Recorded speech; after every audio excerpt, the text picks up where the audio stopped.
रामपुर नगर में रामचंद्र नाम का एक सेठ रहता था। उसका बहुत बड़ा व्यापार था।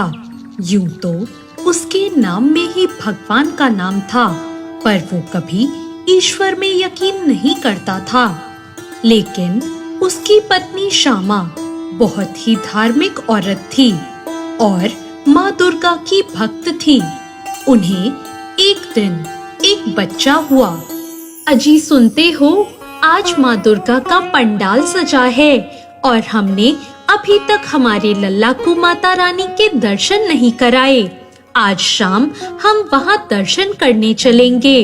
मैंने तुम्हें कितनी बार कहा है, मुझे अपने इस पूजा पाठ के काम से दूर रखा करो। मुझे कहीं नहीं जाना है। आपको नहीं जाना तो क्या, आप मुझे तो ले जाइए। अच्छा ठीक है, शाम को तैयार रहना। शाम को घर लौटकर रामचंद्र फिर गुस्सा करते हुए मंदिर लेकर जाता है। मुझे आज तक समझ नहीं आया कि मेरे पति की माता रानी में आस्था क्यों नहीं है। फिर वे मंदिर पहुंच जाते हैं। श्यामा, मुझे पास में कुछ काम है, तो तुम ऐसा करो, दर्शन करके आ जाओ।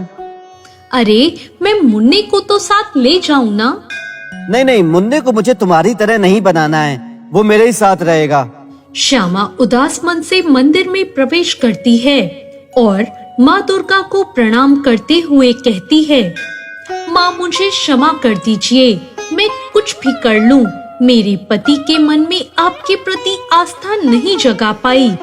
अब आप ही ऐसी कृपा करो कि वो आपकी भक्ति में लीन हो जाएं। रामचंद्र अपना काम खत्म करके मंदिर के बाहर आ जाता है। तभी अचानक पंडाल में से बहुत सी भीड़ आती है और उसी भगदड़ में उसका मुन्ना हाथ छुड़ा लेता है। रामचंद्र और श्यामा बहुत कोशिश करते हैं उसे ढूंढने की, पर वो नहीं मिलता। दोनों निराश होकर घर लौट आते हैं और बहुत दुखी हो जाते हैं।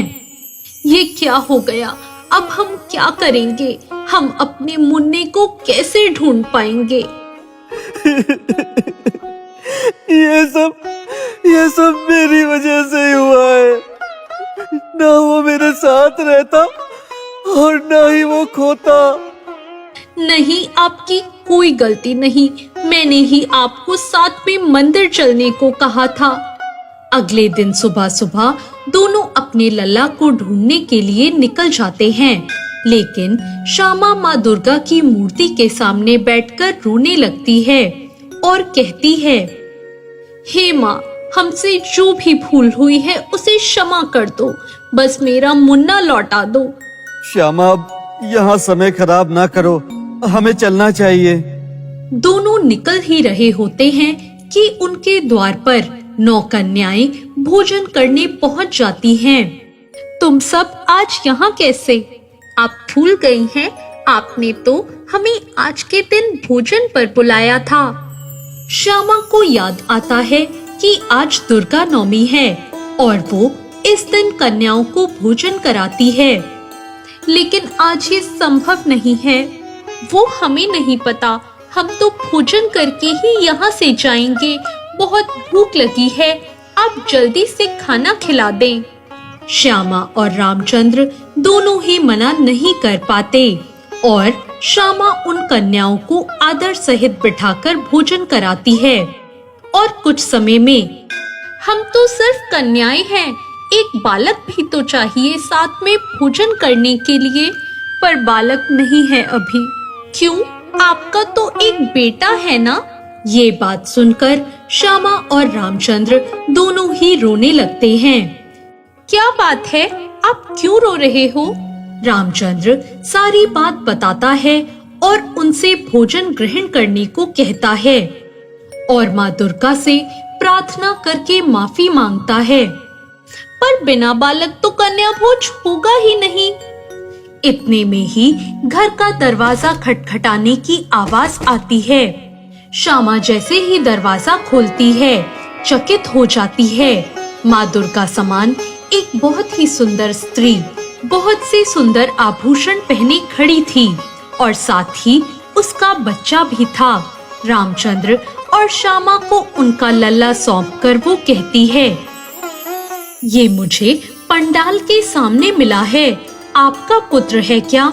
वे दोनों हाँ कहते हैं और सिर झुकाकर उन्हें धन्यवाद देते हैं। और जब वापस मुड़कर देखते हैं तो वो वहाँ नहीं होती। तब वे दोनों समझ जाते हैं कि ये कोई और नहीं, स्वयं माँ दुर्गा ही थी।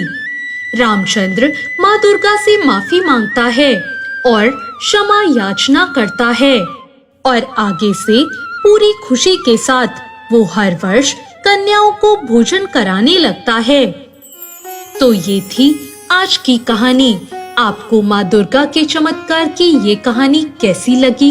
कमेंट करके जरूर बताएं और मेरे चैनल भक्ति ज्ञान को सब्सक्राइब करना ना भूलें। धन्यवाद।